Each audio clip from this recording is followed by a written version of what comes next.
All right.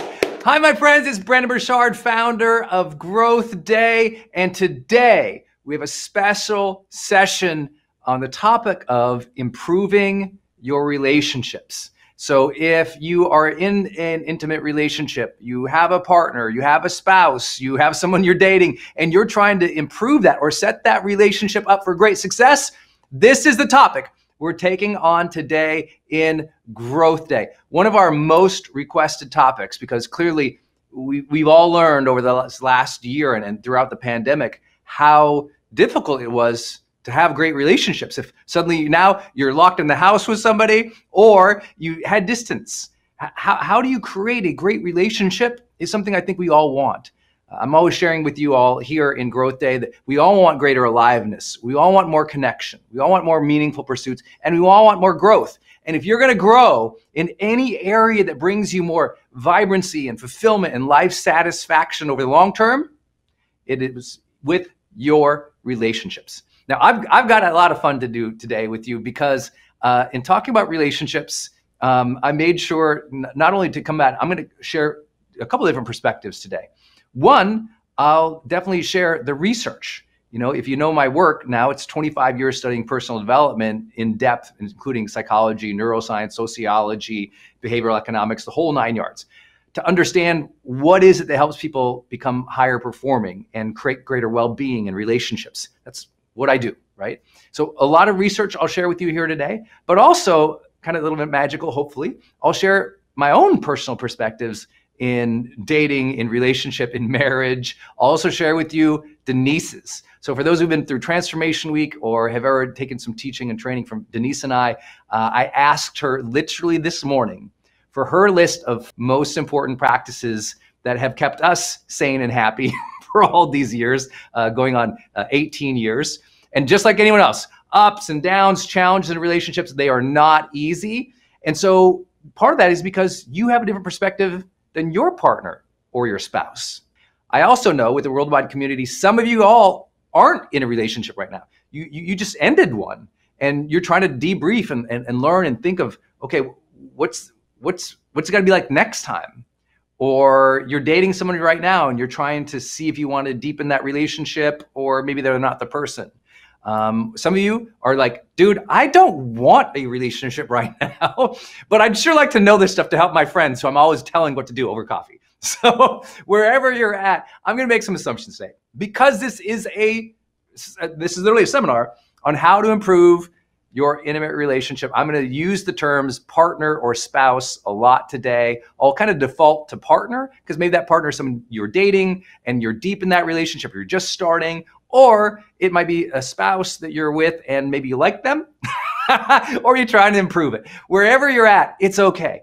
I've had ups and downs in my relationships my whole life. I know it is not an easy thing. I'm not here to preach to you. I'm here to say this is such an important area of your life. Get this better and everything gets better, right? You know that when your partner, your spouse, your significant other, when they are happy and fulfilled and you are happy and fulfilled, there's a greater flow and magic of energy and love between you. And so it's always about, okay, let me own my stuff and let me help this person in my relationship. Let me support them and cheer them on too. And so I'm going to share two different perspectives. I'm going to start with one that is kind of the double-sided coin that makes relationships so hard. And that is simple rules that you already know, right? And I hope today a lot of what I share is common sense, but we all know it's not always common practice. And that's why so many relationships fall apart. So simple one, first double-sided coin. We all know these two rules, right? One is put the relationship first, right? We all heard that before. And this is Denise's, I'm going to combine two of hers together right here. One is put the relationship first. But the flip side of that coin is you must grow and be independent and be striving to be your best in and outside of the relationship. Otherwise, if you aren't growing, the relationship becomes stagnant. And so it's interesting. That's that interdependence, independence thing that makes all these relationships so dang hard, right? Is because, yes, you want to pour yourself into your partner and your spouse and support them and cheer them on and make decisions just for the relationship. And We all have the individual spirit that wants to manifest and reach our own full potential. And how do we do those two things in union and alignment? We're going to talk a lot about that today. Our first teaching today is that simple understanding there's two sides of a coin in a relationship. There's relationship first, and there is grow and reach your potential independently as well. That interdependence, independence. You must recognize the push and the pull of that and be attentive to that at all times to have a great relationship. I would argue that almost 90% of conflicts in relationships are actually not about who cleaned, the kitchen. It's not about, the finances or this kid didn't do that in the household. No, what it usually tends to be is a push and a pull between interdependence and independence, and the couple's not understanding that duality and not mitigating for that duality. And so one person's like, relationship first, we should do everything together. We should be on the same page. It should be perfect together.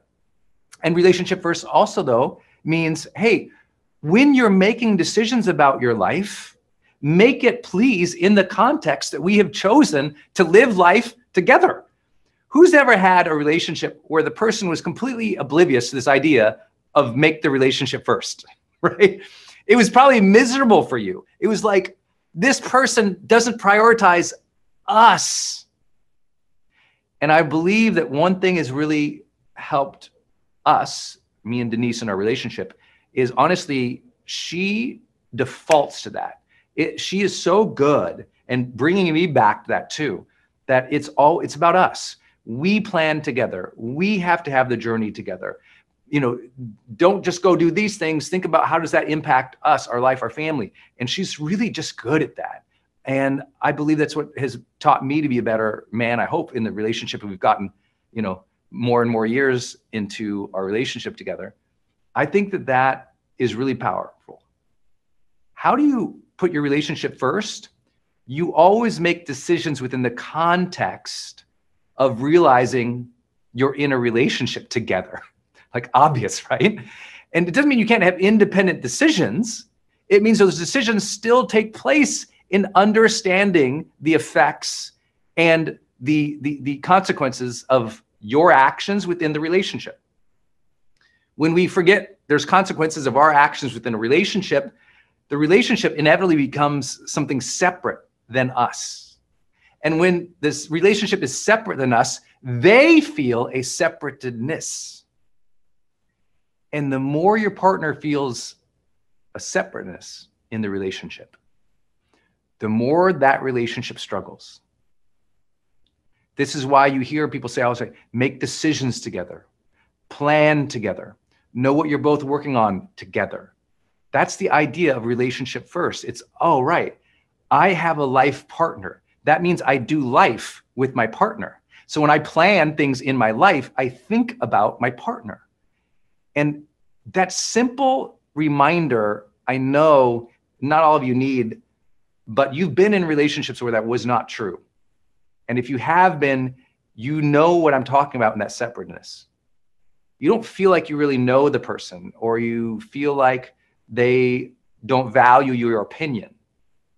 You feel like they, are living their own life and they don't care about you or the effect on your family.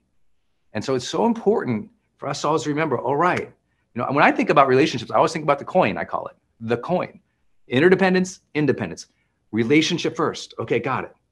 And the opposite side, which so many people naturally gravitate towards and know, especially if in a growth day community like this, which is you must continue improving yourself and fulfilling yourself if that relationship is going to come into a true, deep, meaningful, fulfilling relationship, right? If you're stagnant, don't get mad that the relationship is stagnant.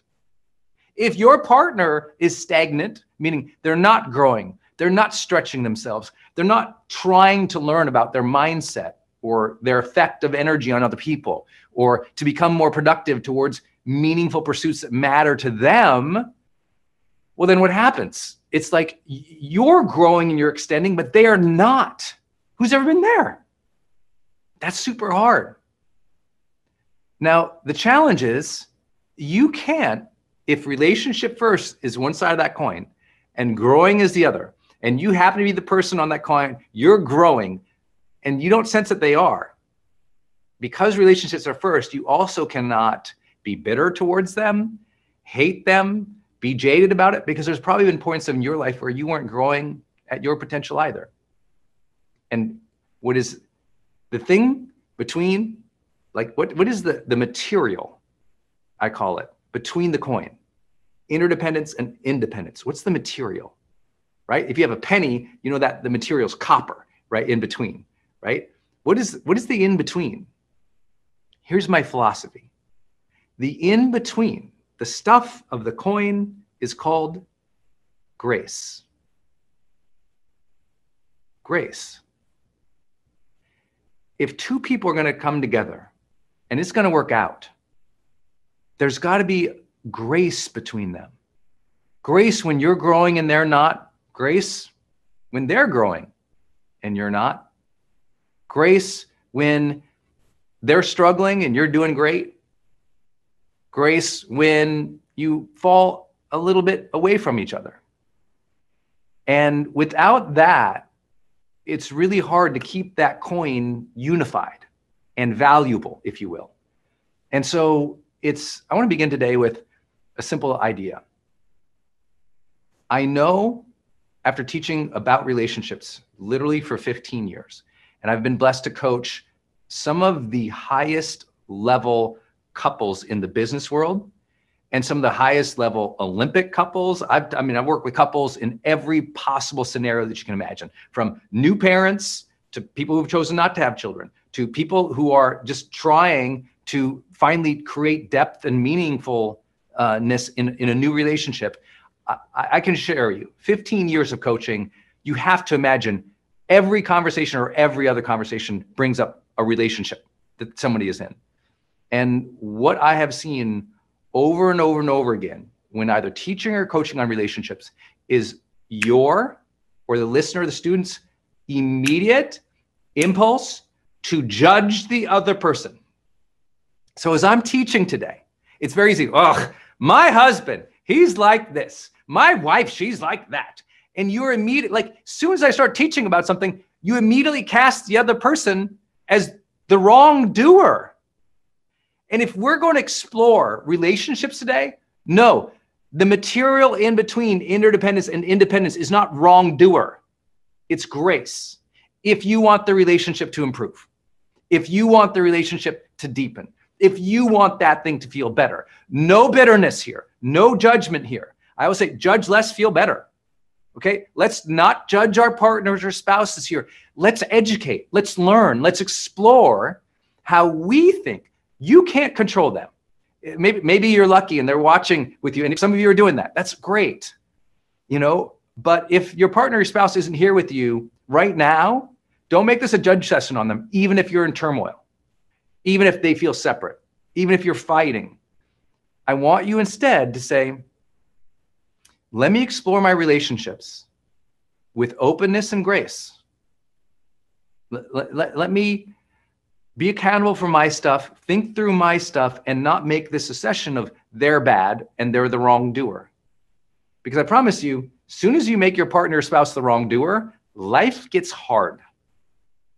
That relationship struggles. And so I want to start with laying this idea onto you of the coin. Interdependence, independence. Relationship first, grow so you don't stagnate. And as you have that difficult duality sometimes, in between, what makes a relationship work is grace. That means understanding, compassion, forgiveness, openness to the other and their life amid your relationship. I hope that helps. That's the first idea, the coin. The coin, man, the coin. Second big idea, and this is what, I'll come into this perspective of the first thing I would say to someone once they get that, which you always keep front of mind. You in a relationship, you are co-creating the future together. When relationship is difficult, what happens is we are judging the past, or we are feeling upset about the current thing. And what happens is sometimes in relationships, they took the eye off the ball that, oh, we're building a life together. We are co-creating a future in which we are both happy, fulfilled, cared for, loved, excited. It won't be perfect, but it will be better than today. That's what we're doing. We're building our ideal future today, even when it sucked today because the kids, did this all over the house and this finance situation over here, and I'm having this trouble and she doesn't understand or he doesn't understand. And you're in that place where they don't get it. Oh my God. Okay. This is a time to reorient and be like, oh, right. I'm not here to be angry about the past. I'm not here to be upset about right now. It's like, oh, we're on a project together, building the future. It's so funny how people sometimes have some complete behavior that is different at work than at home. And obviously these are two different things. But so many people, if they're at work and they're working on a project, they have to deliver something amazing to a client, right? They collaborate, and if there's a problem, they solve it, they move on, and it's kind of like solve, move on, because what are we trying to do? We're trying to deliver this thing. You're trying to deliver a future for you and your family together. You're trying to co-create something that is better and more beautiful than you could even imagine now. I've been very lucky to do hospice work in my life and be with people and their families at the end of their lives. And you and I both know that in those moments towards the end, relationships really matter. And I've been with couples in those last days and moments. And the beauty of a couple that has built a good life together in those last moments, it's incomparable. It's the solace, the peace, the reverence for life that happens when a couple built a good life together and they get to be together or support each other in their last weeks or months or years of life. It's really an incredible sight to behold. It's very humbling. It's very humbling. It was always a reminder to me, is like, they built a good life. So at the end, they're handling this well. They feel fulfilled and grateful to have had each other. It's really, if you haven't been with people towards the end, it's super hard to explain because it's so magical. It's also so rare because very few people remember, oh, we're building this life together. I've officiated some weddings with some friends, and oh my gosh, I've been to so many weddings, I can't even count. And I always try to think about the couple in the future. What are they going to be like? What do they desire? What's the win for them on either side of that coin? What does it look like in the future? Maybe today, if you've been struggling in a relationship or you came out of one and things just weren't good, maybe today is that day you go into your journal and growth day and you actually spend 20 minutes, 30 minutes, an hour writing about what would be that future relationship that you want or you're willing to create with your partner, your spouse, or somebody new in the future. What does that look like? Because you're co-creating the future together. That's so powerful. I think of some of my favorite times in my relationship with Denise, and it would be times when we were, we were working we had separate careers, but we were like on the same page because we're going to go, buy this dream house, and she's going to design it, and I'm going to, do these parts and we're going to take on this project together to move somewhere, or to start this thing, or to open this business, or to try this new adventure. And it's like this future oriented thing. Maybe you have that in your own life, and your spouse, your partner, when you're going to go on vacation and you plan the vacation a little bit together, and you both kind of get excited about it together, because having a compelling future about your relationship, that opens the heart.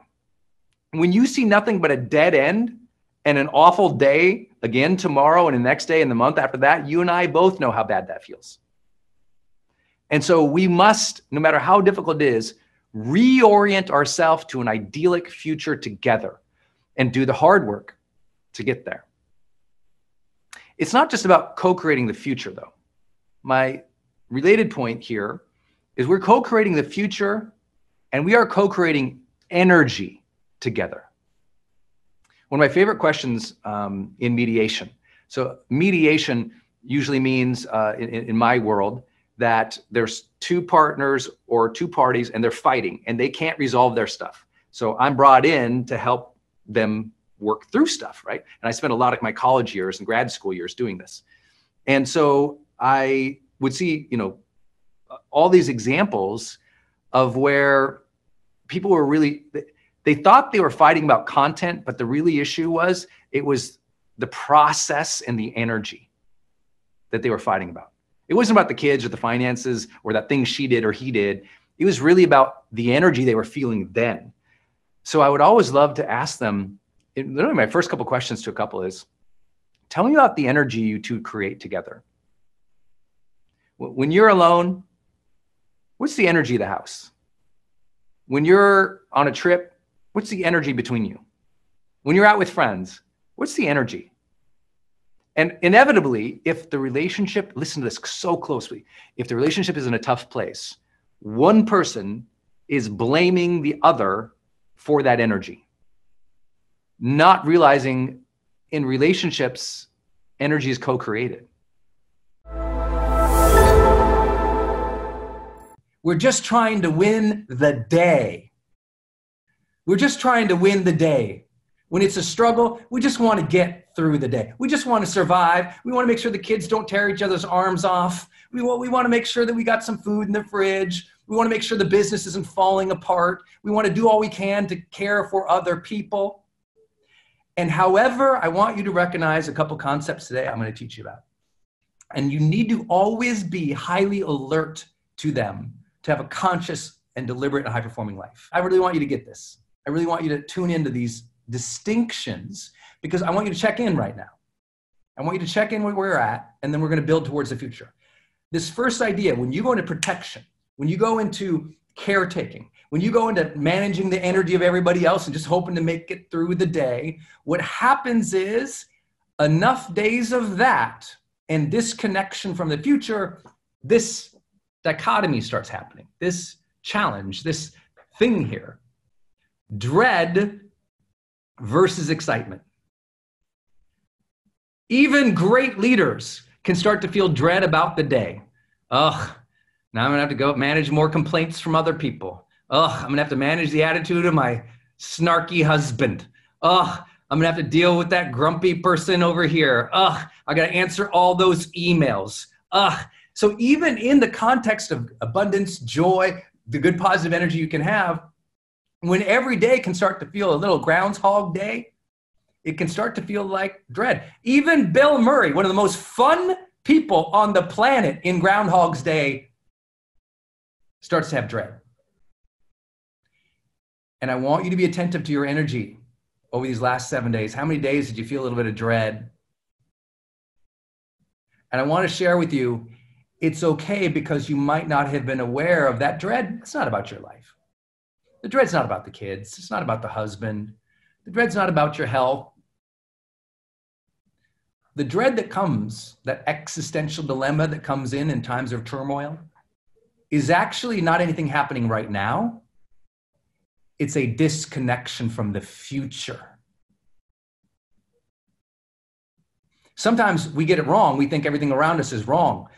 Actually, we just don't have a connection.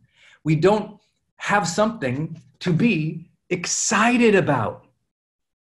When we don't have something to be excited about, when we don't have that compelling future, that thing to look forward to, that thing to celebrate, that thing to be excited about, the week, the day feels like a slog, even when it's good. Even when it's good. You got a good husband. You got a good job. You got some money coming in from the business. You got good opportunities. But in times of crisis, when it feels like a slog, when there's dread there, it's not that the opportunities or the husband or the kids or the house is wrong. Sometimes you lost connection with what to look forward to. And that was the missing thing. That was the piece of psychology. I mean, I know, because I've talked with many of you, and we've been doing these lives. I know that sometimes you're just dealing with the stuff right now. And so how are we going to win the year? Today's a pivot. Today, you are going to design back into your weeks, back into your months, and back by the end of this year, you are going to design into your days on purpose visualization of the future every day. Visualization of the future every single day. Just as you might meditate every day, I want to turn that into a purposeful, deliberate visualization of something that you are excited about, you are thrilled about, you can't wait to happen. I don't care if it's next week. I don't care if it's a big thing or a small thing. I don't care if it's December 31st, 2020. We've got to find those things. And we need more of them than you have been granting yourself in the last 60 days. Many of you have not granted yourself anything to be excited about in the last 60 days. It was more like, God, I got to figure out how to work out here now at home. That kind of sucks. And oh, I got to figure out this homeschool thing. That kind of sucks. And I got to figure out how to deal with this grumpy spouse. That kind of sucks. And there's all this, that's life. You know, you're dealing with these things. And you're like, and dread. We need to build in excitement. We need to build in anticipation, optimism, thrill, adventure. We need to build those things back in. That's how you are going to win this year. You're going to make a pivot right now to institute a new protocol of daily connection with the future. That's your new protocol. Daily connection. Not just listen, this is different than just writing a goal down. No, I want you to see it, feel it, think about it, dream it, visualize it, see it, and build in every single day or week or month the win, the reward, that thing to celebrate. Now, this can happen on small terms and big terms. Let me give you some examples. Some of you just had that, right? You had some of you who looked forward to Cinco de Mayo like crazy. Okay, let me tell you about a little win we had this week, Cinco de Mayo, down here in Puerto Rico. We've been locked in for so long, and a local store, a local restaurant said, you know what? We're going to put together a Cinco de Mayo offer for our community. You can come over here and you can pick up a huge tray of tacos and a whole glass bottle of margarita.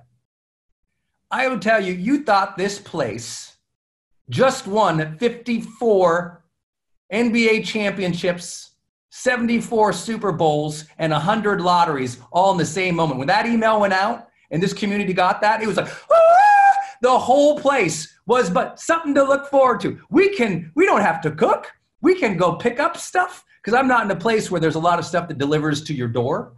So Denise has been cooking, and we've been home. And also we get to go get some stuff, come back home and celebrate, have a margarita. Simple win. We look forward to that for 3 days.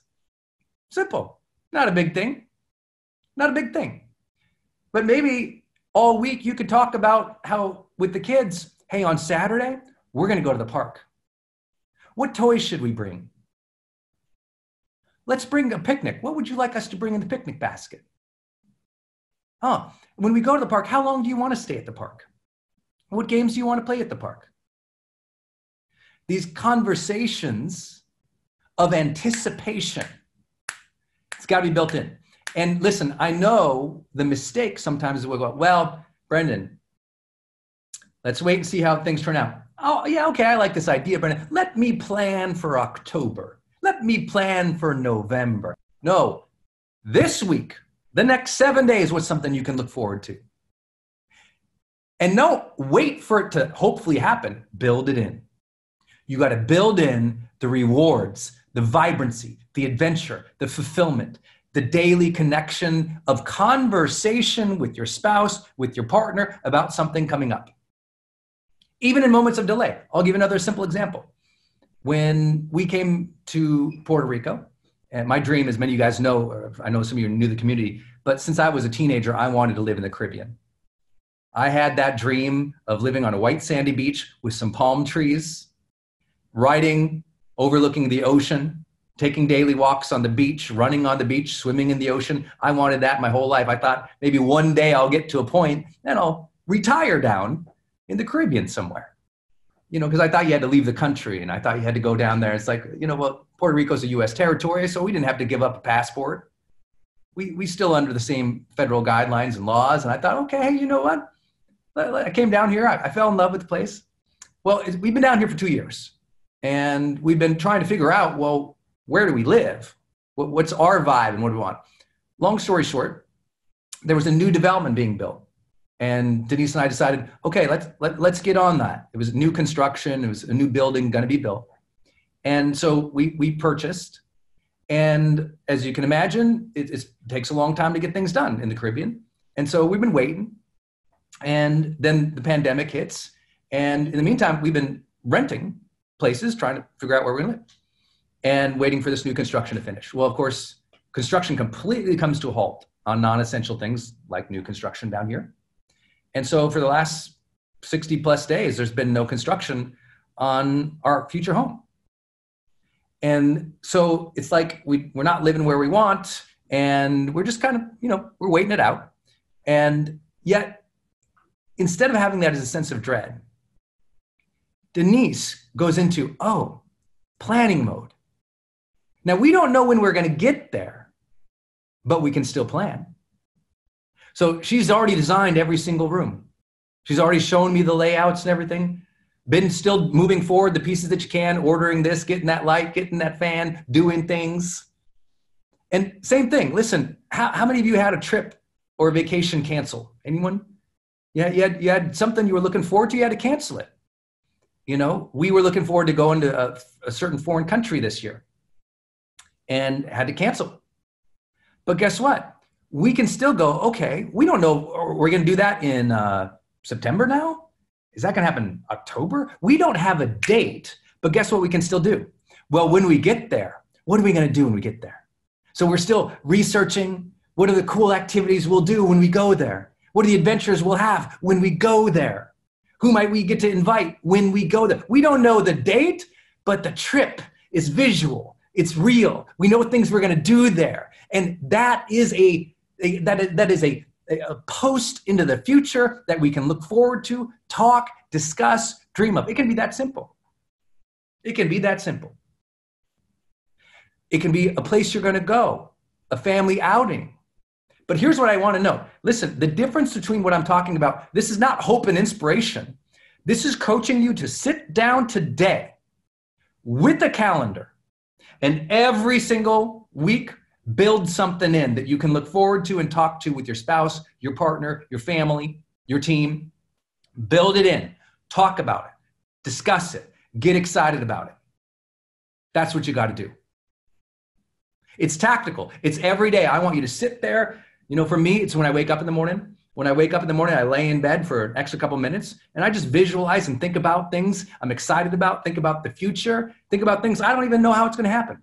You know, we're working on a documentary. I have no idea when that's going to get done. No idea when it's going to come out. But I sit there and I imagine scenes that might be in it, conversations might be in it, places we might air it. Just sit and dream about it. I don't get attached to, does it turn out exactly as how I want it? No. That's called flexibility, babes. That's adaptability, my friends. That's your ability as a high performer to pivot, to make things happen, to manifest. You can do that. But manifestation comes after visualization. And if you're not manifesting what you're wanting, and if you're not manifesting the energy that you want in your life, I promise There's a disconnection with the future. And it's not because the future doesn't hold promises for you. It's because you haven't made the plans for the future, because you're scared they won't come true. I want you to visualize a bigger future for yourself than you ever have before. Not because it's disconnected of the reality of the pandemic right now, but because you have a choice. And it's right here on this card. If you're going through the motions, dread will be there. If you're not visualizing the future, dread will be there. Even if you have good things in the world and you got to do them every single day, dread will be there. But if you build in excitement, and you got to figure out what that means for you psychologically. You got to figure out what that means for you, your family, your spouse, psychologically, emotionally, spiritually. You got to know the answers. I don't know the answers. My job as your coach is give you that prompt, beg you, cajole you, cheer you on, give you that impetus to say, ooh, how do I build excitement back in? Because dang it, I've been in too much protection zone, Brendon. You're dang right. I've been a little bit myopic focused right now to handle things, which is good. But listen, I talked to a friend last night who lost everything. Laid off 30 employees, been building his dream for 17 plus years, lost the business. Lost the business in this. The dread was there. The dread was there. It was real. Day before that, dear friend of mine lost a family member to coronavirus. The dread was there. The grief was there. Both people had to cope. Both people had that feeling of, oh my gosh. So when I talk about visualization, manifestations, and hopes and dreams, I don't do it disconnected from reality. I say, if we don't touch space with that future, if we can't see ourselves moving on when we lose family, if we can't see ourselves rebuilding, if we can't see ourselves with a better future, then what's it going to feel like? And who owns the fact that it feels like that? Because we have that choice. Sometimes we just forget the choice, and we forget the ability to build that excitement in. To build that in, because even in the person who lost family members, they could start thinking about how are we going to honor this person?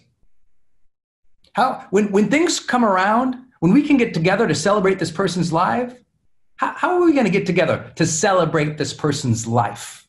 Let's do that. Let's get together and celebrate this person's life. How can we build things, create things, share things together to celebrate this person's life? Oh, I lost my job. Oh, I lost my business. Okay. What can I be excited about starting anew? Because now there's all this white space. What can I learn? I wanted to learn these things. For years, I've wanted to do these specific things. And let me try them now. Let me get excited about those things. I'm not saying that the loss isn't there. And I'm not saying detach from the loss, be unaware, try to stuff it down. I'm saying that can be there, and excitement and adventure and joy. The human being is capable of holding extraordinary amounts of emotion, extraordinary ability to expand and feel. Like there's this myth that you can't be, angry and grateful at the same time. I'm like, oh, that person has never studied emotion. Ever. That's not true. It's not true. It's a nice thought, and it reminds us of a dichotomy, of a choice that we get to make. But we can simultaneously, emotions and feelings, because they do linger, sure you can. Absolutely. I can be grateful that I had my father and mad in the same instant that he's dead. Sad that he's gone. I can be grateful for an opportunity and sad that I'm not capable, ready for it yet. It's okay. We are immense inside. What I'm saying is, it's okay if you feel vulnerable or sad or lost, or you're struggling with capability and coping. And that is also, though, why I encourage you to build in those touch points with the future. There is no way, not a single one of you, that I could not emphasize this enough with. I could do 4 more hours on this topic, but the most important thing I can share with you right now is your reorientation must shift now back to the future. This can be your day for personal growth. This can be that day you committed to and you remember and you go, that was the day I got myself a community. I got better coaches. I committed to making my life the absolute best that I could. This is that day. Make today your growth day. Click the button on this page and sign up right now.